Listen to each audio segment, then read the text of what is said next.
And the New World Order is something that I'll be getting into as we move along here. But the first people you want to remove the guns from are those that have been trained to fight with them. Then slowly but surely, you can use this legislation to remove more and more weapons from the public until there are none left. And it's all due to this Virginia Tech case. It's all due to this one guy going crazy and senselessly killing a ton of students, fellow students, and it's a terrible, tragic event.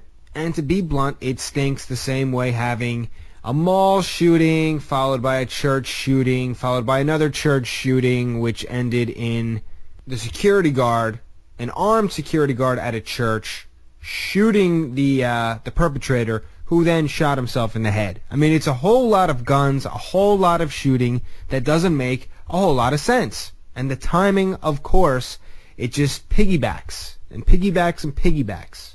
Because when you want to reach the dumbed-down masses, you really don't want to hit them with too many facts. You want to hit them with as many headlines as possible. So what I'm trying to do is pretty much the exact opposite. I'm trying to smack you with as many different facts as I can come up with in as short a time as I can come up with, and then I hope that you'll take the time to look into this stuff and to research it for yourself.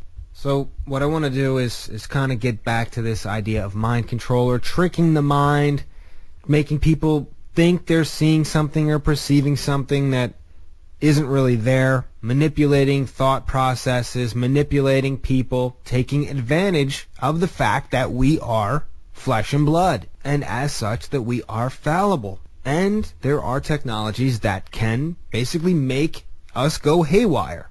And if you're not familiar with this concept, your brain is very much an electrical apparatus, and you are a series of chemical reactions. Your body is run by chemical reaction, and if you can alter that, you can alter perceptions, you can alter brain chemistry, and really screw somebody up. So there's an article in The Guardian. This is www.guardian.co.uk. It's a British newspaper / website, and it talks about U.S. military experiments. It's from June 18th of 2007, and it talks about different camouflage techniques that the government had been working on, and a laughable gay bomb that would make people become gay who were exposed to it, and the use of low-frequency infrasound, which could penetrate buildings and make people get sick and potentially die. And then we have the prophet hologram, the projection of the image of an ancient god over an enemy capital, whose public communications have been seized and used against it in a massive psychological operation. Now, it is my belief, after studying several different New Age authors and New Age beliefs, and the concept of a New Age Christ as opposed to the Jesus Christ of the Bible, that this type of technology will be used to trick the public into believing that they are experiencing a second coming of Christ, or an alien invasion, or both. What I want to do now is I want to read to you an article from Wired. And this is, if you're not familiar with Wired, it's a technology website, and you just go to wired.com, and it's very renowned, very reputable. And this article is entitled, "Billboard Blasts Passers-by with Audio Advertisement."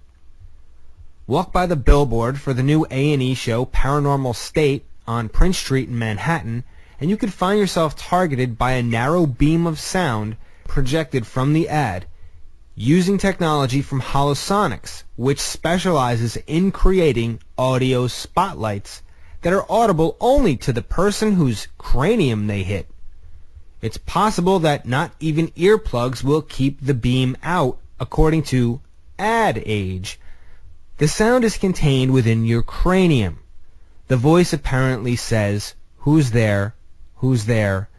It's not your imagination." Now this is not a joke. This is an ad running right now. As of December 27th, 2007, this is something that is real. It's an ad. You can go into New York City and walk past this thing, and it will beam a sound right into your head that you will think is real. You will think there's someone talking to you, unless you know otherwise. This is a gimmick that has been used for books in bookstores and detergents and whatnot in supermarkets. It's not, something that's on a grand scale as of yet, but they believe that it's going to cut down on noise pollution.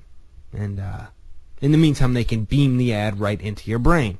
So it's not until people realize that this technology is real, that this technology absolutely exists in reality, that I feel they can ever comprehend the amount of deceit that we are about to come up against. Because I don't believe this is just solely going to be used for advertising.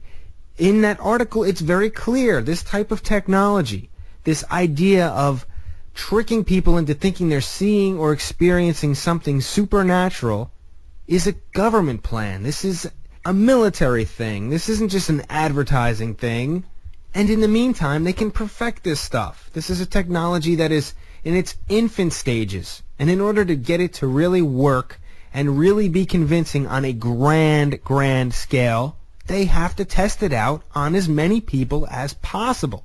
Now, about 3 weeks ago, this case broke. This story broke about the CIA destroying tapes of interrogations and waterboarding and whatnot. And one of these figures that they had been interrogating was this man named Abu Zubaydah.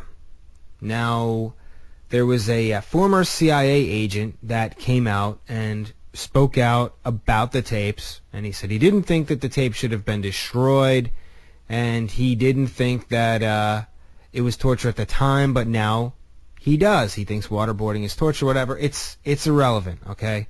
This guy's name is John Kirikou or something, and I'm reading this from ABC News. I'm really not good with, everybody that listens to me will tell you I'm really not good with names, so I apologize. But I just want to read to you now, knowing what I just told you, knowing about this prophet hologram, okay, I want to read to you an excerpt from what he said on this ABC TV show. Okay, speaking about waterboarding, he said, and I quote, "The technique broke Zubaydah in less than 35 seconds. So therefore, you would assume if he was broke, if his will was broken within 35 seconds, he was spilling the beans about something 35 seconds after they began pouring or making him believe that he was having water poured down his throat, which obviously is not the case, because if you continue to read, if you listen to what he actually says in this interview, the next day, and again, this is a quote, the next day, he told his interrogator that Allah had visited him in his cell during the night and told him to cooperate. Now, if the waterboarding broke him, as this former CIA operative stated, then why did he decide to cooperate the next day? Now, most people will just read this article and accept it at, the implications that it presents. When in reality, if you actually are paying close attention to technology and to these government programs, well, this certainly opens a can of worms now, doesn't it?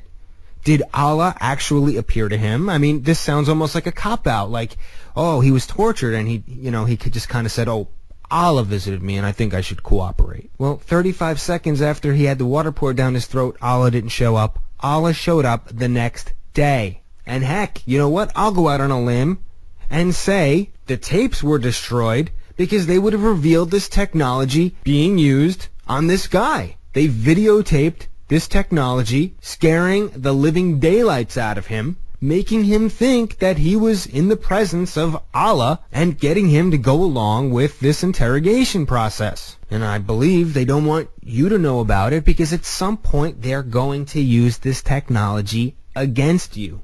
Specifically against Christians who are looking for the second coming of Jesus Christ. Again, I've got the links for you. I've got the link right to the audio of this guy talking about it.